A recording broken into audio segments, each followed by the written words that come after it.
Put God first. Put God first in everything you do. Everything that you think you see in me, everything that I've accomplished, everything that you think I have, and I have a few things, everything that I have is by the grace of God. Understand that. It's a gift. I was sitting in my mother's beauty parlor, and I'm looking in the mirror, and I see behind me this woman under the dryer. And every time I looked up, she was looking at me, just looking me in the eye. And I didn't know who she was, and I said, she said, somebody give me a pen, give me a pencil. I have a prophecy. March 27, 1975. She said, boy, you are going to travel the world and speak to millions of people. Now, mind you, I was flunked out of college. I'm thinking about joining the army. I didn't know what I was going to do. And she's telling me I'm going to travel the world and speak to millions of people. Well, I have traveled the world. And I have spoke to millions of people. But that's not the most important thing, the success that I had. The most important thing is that what she taught me and what she told me that day has stayed with me since. I've been protected. I've been directed. I've been corrected. I've kept God in my life and it's kept me humble. I didn't always stick with him, but he always stuck with me. So stick with him in everything you do.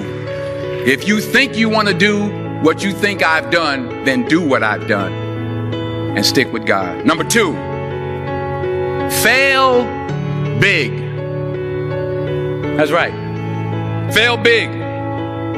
Today's the beginning of the rest of your life, and it can be very frightening. It's a new world out there. It's a mean world out there, and you only live once.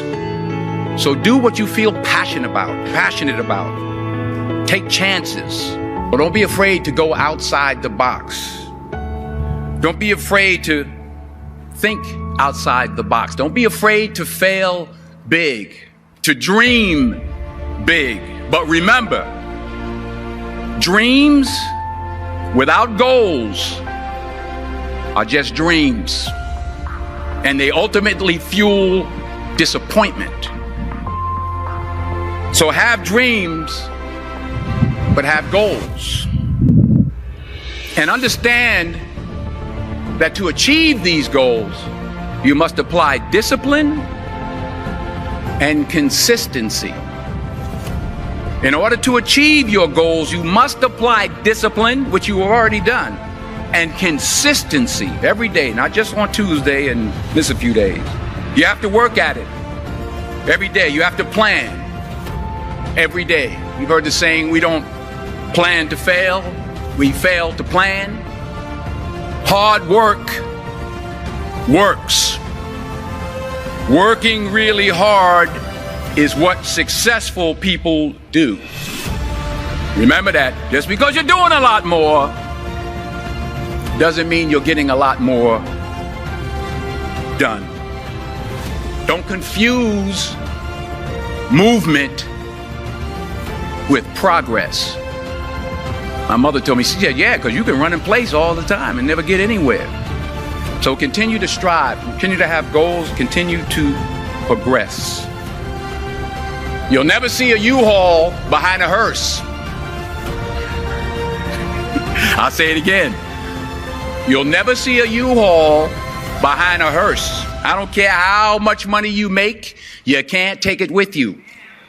And it's not how much you have. It's what you do with what you have. We all have different talents. Some of you will be doctors, some lawyers, some scientists, some educators, some nurses. The most selfish thing you can do in this world is help someone else. Why is it selfish? Because the gratification, the goodness that comes to you, the good feeling that I get from helping others, nothing's better than that.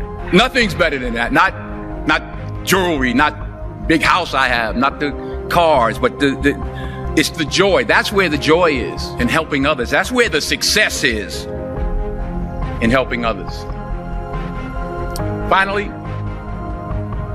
I pray that you put your slippers way under the bed tonight.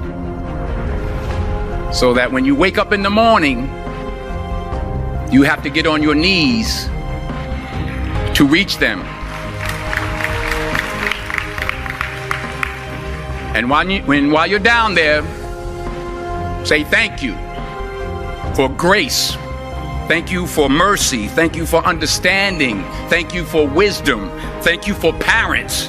Thank you for love. Thank you for kindness. Thank you for humility. Thank you for peace. Thank you for prosperity.